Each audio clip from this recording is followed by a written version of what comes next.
ওনার উপরে ন্যাক্কারজনকভাবে দুইবার আক্রমণ করা হয়েছে।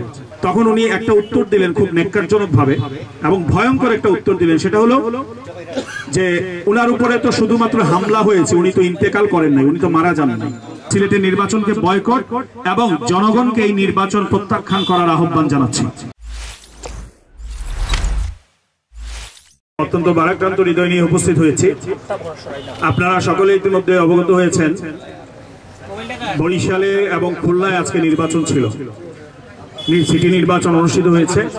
সেই সিটি নির্বাচনে আমাদের প্রার্থী ছিলেন।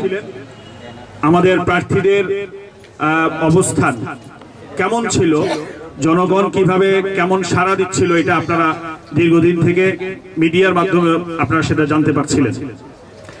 এমত অবস্থায় আমরা নির্বাচনে অনেক বাধা বিপত্তি অতিক্রম করে আজকে নির্বাচনের দিন পর্যন্ত এসেছিলাম, কিন্তু অত্যন্ত ন্যাক্কারজনকভাবে আমরা একটা বিষয় পরিলক্ষিত করেছি, সেটা হলো বরিশালে আমাদের সর্বোচ্চ নীতি নির্ধারণী ফোরামের নেতৃবৃন্দ মুফতি সৈয়দ মোহাম্মদ ফয়জুল করিম, যিনি ইসলামী আন্দোলন বাংলাদেশের নায়েবে আমির, তিনি প্রার্থী ছিলেন। ওনার উপরে ন্যাক্কারজনকভাবে দুইবার আক্রমণ করা হয়েছে এবং ওনাকে রক্তাক্ত করা হয়েছে। প্রথমবারও রক্তাক্ত করা হয়েছে। এটা তিনি অভিযোগ জানিয়ে বের হওয়ার মাত্র 15 মিনিটের মধ্যে তাকে আবারও রক্তাক্ত করা হয়েছে। এবং আমরা বিকেলে যেটা দেখলাম, নির্বাচনী যে ফলাফল আসছিল, সেই ফলাফল পরিপূর্ণভাবে এটা একটা সেটআপ ফলাফল ছিল এবং এই ফলাফলটা সঠিক কোনো ফলাফল নয়, এটা কারচুপির একটা ফলাফল আমরা উপস্থাপন করতে তাদেরকে দেখেছি।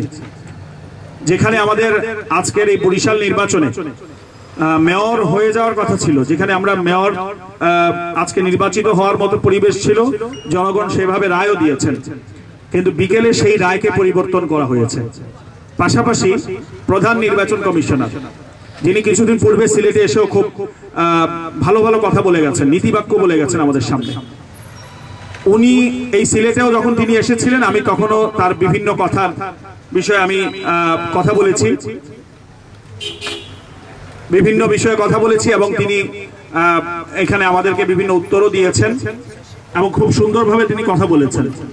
আজকে আমরা দেখলাম তার কথা এবং কাজের সাথে কোনো মিল নেই। তিনি এই নির্বাচনে সুষ্ঠু করতে সম্পূর্ণরূপে ব্যর্থ হয়েছেন। শেষ যখন বিকেলে ওনাকে সাংবাদিক আপনাদের পক্ষ থেকে প্রশ্ন করা হলো, তখন উনি একটা উত্তর দিলেন খুব ন্যাক্কারজনকভাবে এবং ভয়ঙ্কর একটা উত্তর দিলেন, সেটা হলো যে ওনার উপরে তো শুধুমাত্র হামলা হয়েছে, উনি তো ইন্তেকাল করেন নাই, উনি তো মারা যান নাই। এই ধরনের একটা উত্তর তিনি দিয়েছেন। এই অবস্থায় সব মিলিয়ে সিলেটেরও নির্বাচনী যে পরিবেশ আমরা দেখছি, নির্বাচন কমিশনের যারা কাজ করছেন, সিলেটের নির্বাচনকেও সুষ্ঠু করার মতো কোনো সদিচ্ছা ওনাদের আছে বলে আমাদের কাছে মনে হচ্ছে না। এবং এরপরই কেন্দ্রীয়ভাবে আজকের খুলনা এবং বরিশালের নির্বাচনের যে ফলাফল আছে সেটা আমরা প্রত্যাখ্যান করেছি এবং আমাদের সর্বোচ্চ নেতা পীর সাহেব চরমনাই সংগঠনের আমির, তিনি আসন্ন সিলেট এবং রাজশাহীর নির্বাচন তিনি বয়কট করেছেন। তারই ধারাবাহিকতায় কেন্দ্রীয় নির্দেশনার আলোকে আমরা সিলেটের আসন্ন নির্বাচন, সিলেট সিটি কর্পোরেশনের নির্বাচনকে আমরা বয়কট করছি। আমরা এই নির্বাচনে একটি পেশি শক্তি উপস্থাপন সহ একটি অনিরাপদ নগরী গড়ার যে প্রত্যয় নিয়ে ওনারা নেমেছেন, সেটা আমরা পরিলক্ষিত করছি এবং আমরা আশঙ্কা মুক্ত না, জনগণও না এবং আমরা প্রার্থীরাও না। এবং আজকের এই ন্যাক্কারজনক ঘটনার পরে কোনোভাবেই এই নির্বাচনে অংশ নেওয়ার কোনো যৌক্তিকতা নেই। এই নির্বাচন সুষ্ঠু হওয়ার ন্যূনতম কোনো সম্ভাবনাও নেই। আজকে আমরা ইতিমধ্যেই সিলেটের ওলামা একরামের পক্ষ থেকে, সর্বস্তরের আলেমগণের পক্ষ থেকে আমাকে এই বিষয়ে ওনারাও পরামর্শ দিয়েছেন এবং সিলেটের সকল আলেম ওলামা, সিলেটের জনগণ সকলের রায় নিয়ে আমার সংগঠনের পক্ষ থেকে কেন্দ্রীয়ভাবে যে বয়কটের ঘোষণা দেওয়া হয়েছে, সেটাকে আমরা সিলেটে নির্বাচন সিলেটের নির্বাচনকে বয়কট এবং জনগণকে এই নির্বাচন প্রত্যাখ্যান করার আহ্বান জানাচ্ছি।